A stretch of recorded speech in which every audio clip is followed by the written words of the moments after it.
here from AirTech Reviews, and today we'll be showing you how to make a robot hand, a metal hand, a Terminator-like hand, something like that for costume or cosplay. So let's get right into the video. Alright, so pretty much what I have in front of me is the final product, and it's not too bad, and I'll kind of show you how I did it and what you're going to need for it. So let me just show you what the final product is going to look like. There we go. So as you can see, if you crunch up a fist, you just see the metal fingers, and that way if you actually need to do anything, you can just move your fingers around freely, so it's not that big of a deal. And the black glove kind of helps show that it helps hide it better than if it were just your skin. And I'll show you what it looks like on your hand, like in costume or whatever. Alright, so here's what you need to actually make this metal hand. And for those who live in an apartment or can't weld where they are, this you do not have to weld for. You can, but I personally didn't because I don't have space or the equipment to weld.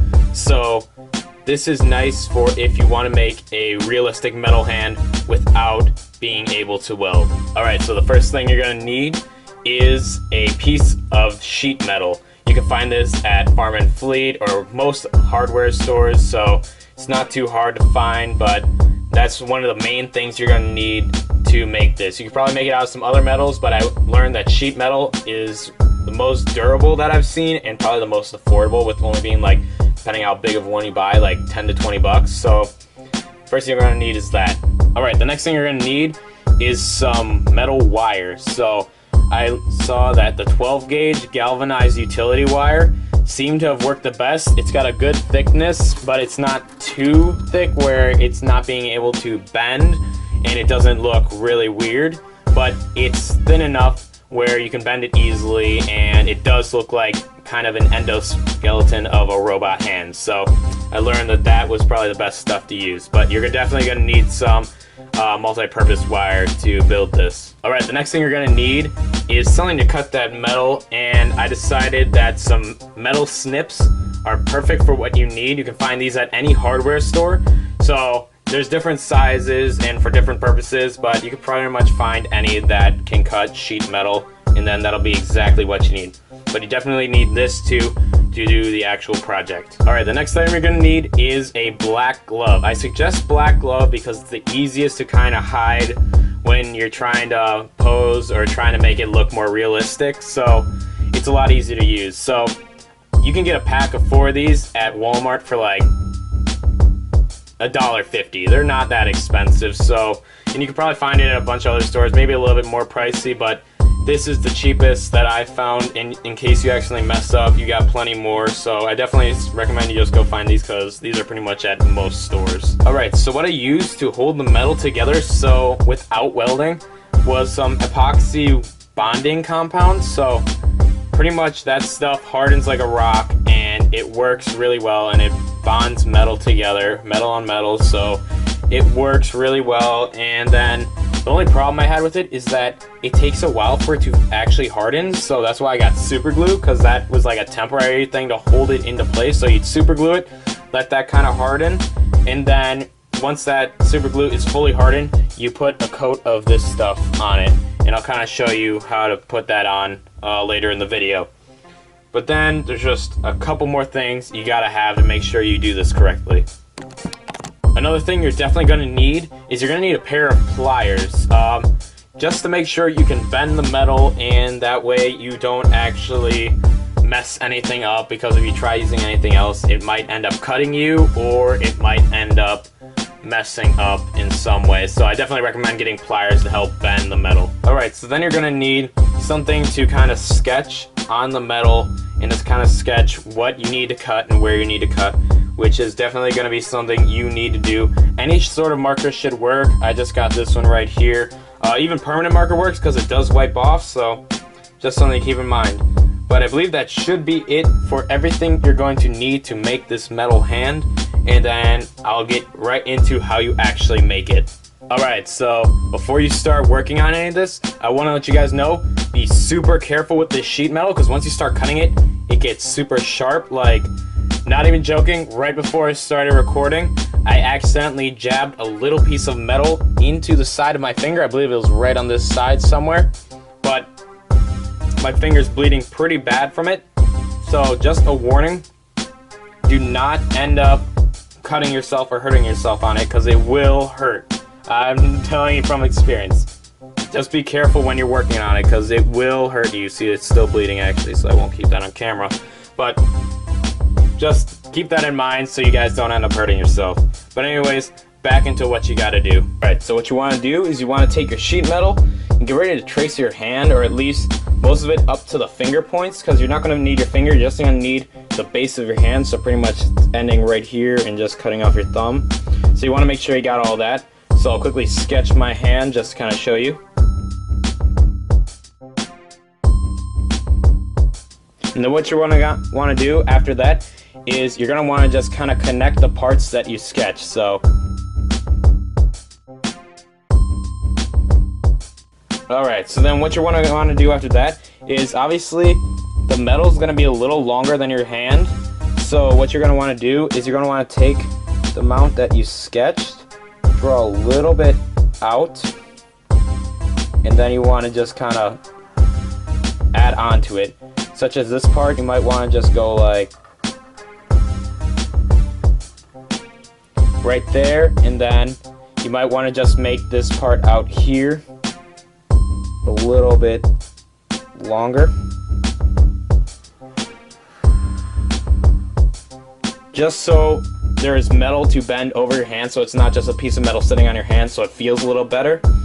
So from there, what you want to do is you want to actually cut out the piece, and I'll cut to a clip where I already have the piece. Alright, so this is the piece cut out, and this is actually a piece I had. This is my original version of trying to do it, and pretty much I cut it out and I already bent it to the shape of my hand. So when you actually put it on your hand, as you can see, it is bent over it. Obviously I want to adjust it, and that's why I made another version. But pretty much you want it so it's curving over your hand, so it's easier to set on your hand. So that's why you wanted a little extra space, and that's also why you wanted to cut this off. So that way when you tuck your knuckles in, it's not visible, or at least not as visible. So just something to keep in mind. Alright, so after that you're going to want to use your multi-purpose wire, and you're going to want to cut it. Once again, use the snips to kind of cut it. Same with the sheet metal, so that way it'll be a lot easier. And be careful, because sometimes the wire likes to go flying after you cut it, since it's a thick wire. So, but anyways, you want to cut it to a pretty good size length. I'll kind of show you how long I cut it, just to give you guys some sort of reference on how long it should be. Alright, there's the metal wire cut. Pretty much you're going to need 5 of these if you're going to be doing it on one hand. If you're doing both, you're going to need 10, obviously, for every finger. And you want to make it a lot longer than your finger, obviously. It's a lot longer than my finger. In fact, it's almost the length of my entire hand. So pretty much, it actually is the length of my entire hand. But pretty much you want this because there's going to be bends in it for the actual fingers.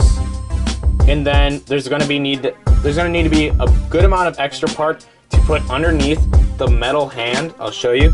So that way, when you put it on, you'll have the metal fingers put on, and they'll be bent. But then you'll have all this extra stuff to kind of hold it in place, so it won't break off in case you're doing anything with it. Because you don't want a little bit left, or else you'll have so much metal hanging off, and then not a lot of compound.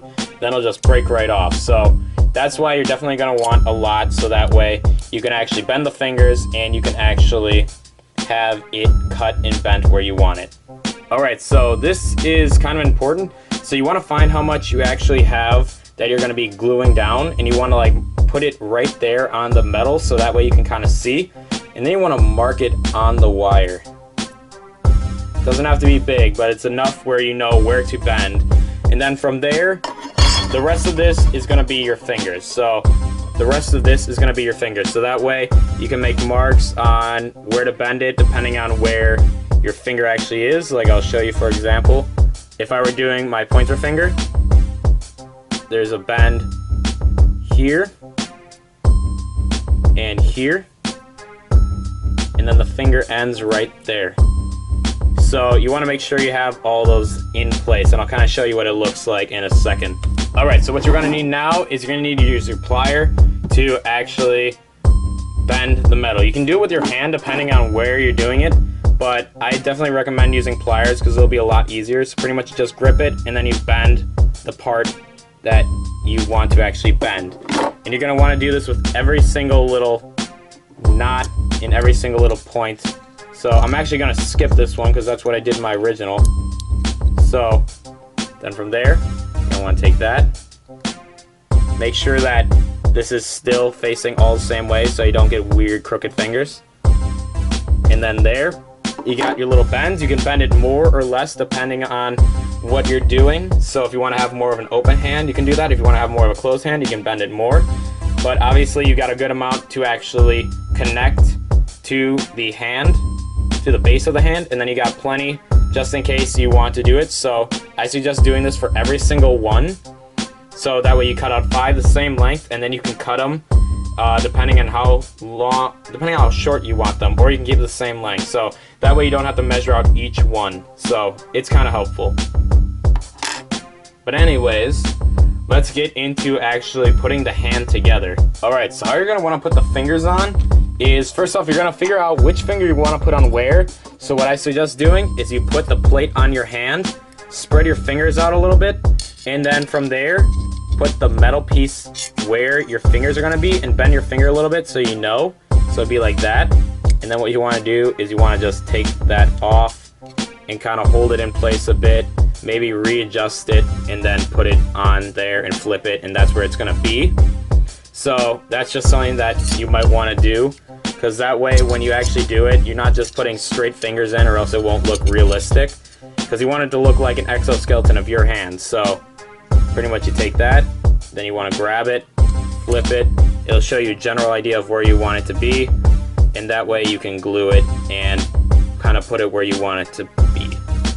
But what you're going to need to actually put it on is you're going to need to use some super glue to actually put it on. And what you want to do is, I'm not going to put it on this one specifically, but you're going to want to glue the sides, glue up and down it, so that way it stays sturdy in place, and let that dry. Because then what you're going to want to do is you're going to want to use your compound. So pretty much the compound kind of looks like this. What you do is it comes in two little squirt little tubes, two little squirt tubes, and then what you want to do is you squeeze them together, and then you get something to mix it together. I suggest whatever you're going to be using to actually put the stuff onto the metal. I definitely recommend using that. But pretty much you mix it together. Obviously you can see one is like black and one is white. So then from there you mix it together, and then it makes this nice hard compound that it is really hard to break. Like, it's gonna take a lot. Like, I couldn't even peel this off this cardboard if I wanted to. It's just stuck on there. And I recommend whatever you spread it on with, make sure it's not something you want to reuse, because once that compound is on that item, it's not coming off anytime soon. So if you don't want it ruined, I just cut a piece of plastic out and use that. That worked for me. If you want to use something else, go ahead. But that worked best for me. Q-tips also work, so just something to keep in mind. But anyways, then once the finger is glued on with the super glue, you take that item and then you wipe the compound on it and wipe it all the way up and down it so it is completely glued on. So, because if it's not fully on, you want to make sure you get this back part too so it's not scraping anything. Then you want to just keep gluing all that on. And then from there, you're going to want to let that dry. It may take a while. I let mine dry overnight to make sure it was perfectly on and you didn't have to worry about it. So that's something you might want to end up doing. You might want to just sleep and let it harden. That way it's 100% hardened. You're not kind of guessing it. You'll know it's hardened, because it only takes about half an hour to an hour to fully harden, but just to make sure. But anyways, I'll kind of show you how to put the glove on now. Alright, so how you want to put the metal hand actually on the glove to use it on your hand is, it's not too difficult, but you got to make sure you do it right so you don't accidentally mess it up. And obviously I don't have the fingers glued on, so I will not be able to show you it with that, but I'll show you the final product and kind of show you what I did. But pretty much what you want to do is you want to put super glue all around the edge of this metal and over the fingers and compounds, just on the edge, not too far where it's going to be spilling out on the sides and get on the outside and look bad. You just want enough on the inside to glue all the way around.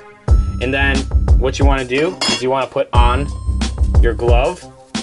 And don't put too much on because you don't want it to get stuck on your hand. So then what you want to do is you put on the glove, and then with the glue on, you just want to press it down. Let me flip it like this for you. With the glue on, you want to just press it down. It'll be up like this, but you want to press it down like this. And then once it's on, you want to press it down so it stays on. Or if you don't want to have your hand on in case you put too much on, another easy way of doing it is you take off the glove, you put the glue on, you put it on like this, and you press it down, and then you put your fingers in and spread it out so that way the glove doesn't get glued shut, which could happen if you put too much on, but you want to put a good enough amount on so it doesn't just flop off if you wiggle your hand a little. So put plenty on, put some in the middle too, and then what you want to do is inside the glove while it's stuck in place, you want to reach your hand in and press in between the fingers so that way there's not just glue and stuff, there's not metal showing if you bend your hand like this. So it's definitely something you want to do. But anyways, that's all you really have to do. You can do some exterior stuff, like for example, I might end up be putting some little nuts and stuff on there just to make it look more robotic. Like I might end up putting it on the fingers or something, but I'll see how I kind of decide to do that because I personally like the plain look of it at the moment until I do something better. But anyways, I'll go back to the final product that you will get. Alright, so back to the final product. Obviously, it looks pretty good for what it is. Obviously, you can do better if you use some other prop stuff, but this is something if you really want to impress because they're like, oh yeah, is that a prop hand? Yeah, it's actually made of metal. You want to take a look? And they're like, oh really? And then they check it out, and it's pretty dope. So pretty much when you put it on, this is why you want to put a good amount of glue on. Like, for example, if you don't put enough on, it'll just fall off right there. I actually got to re-glue that. But pretty much what you want to do is, once it's glued on, you should be able to slip your hand on easily without worrying about actually breaking it. And then you just want to make sure that everything is put on nice and neat. So that way it is on completely. It might look good if it's a little scratched up, like there's a little scratch right there. I don't know if you guys can see that or not. But there's a little scratch to show like, hey, it's a little battle damage. Same with the cut metal. You can file it down with a metal file, so if you don't want the sharp edges, you can. But I didn't do it because it personally looks pretty cool like that. And as you can see, if I bend my fingers, I cut the wires so they're about even with my fingers, a little bit longer, a little bit shorter, obviously from my thumb for an example. But it's just to kind of show you, hey, it's got this robotic look and the fingers are proportional, because if you keep them all the same length, it looks good, but it looks a little funky because not everyone's fingers are all the same size. They're all different sizes, so it's something you want to make sure you do. And for example, the thumb, I bent a little bit different. These are more bent in, this one's more bent out, so that way it has that more genuine feel to it. So, but it looks good. And then when you actually close your fist up, it'll show a little, but overall you'll have that metal hand. So if you're trying to go for some sort of cyborg look or Terminator look like I'm trying to go for, you can definitely do that and it'll look good. And that way you can kind of go up to people, you file down these tips, and then you just go, what's up? Just kind of mess with people with this because they'll freak out if they feel cold metal fingers touching them. So that's something fun you can do. But anyways, I'll show you what it looks like with a sweatshirt or with a coat on. I'll show you what it looks like with the leather coat, but that's why you want to file down at least the back. So that way when you actually have it under, it won't be cutting up the inside of your coat. So just something to keep in mind. So that's about it for this, guys. I'll show you what it looks like on my actual uniform, and then that's all you gotta do. So hope you guys enjoyed this. If it was helpful or you liked it, leave a thumbs up and maybe subscribe. That'd be fantastic so I can do more of these videos. And I know it's a little different than my normal reviews, but I figured I'd at least show you guys something that might be worth your time and might be just kind of a cool prop to have or to mess around with your friends. But anyways, that's about it for this video, guys. If you guys liked it, like and subscribe, and I'll see you guys in the next video.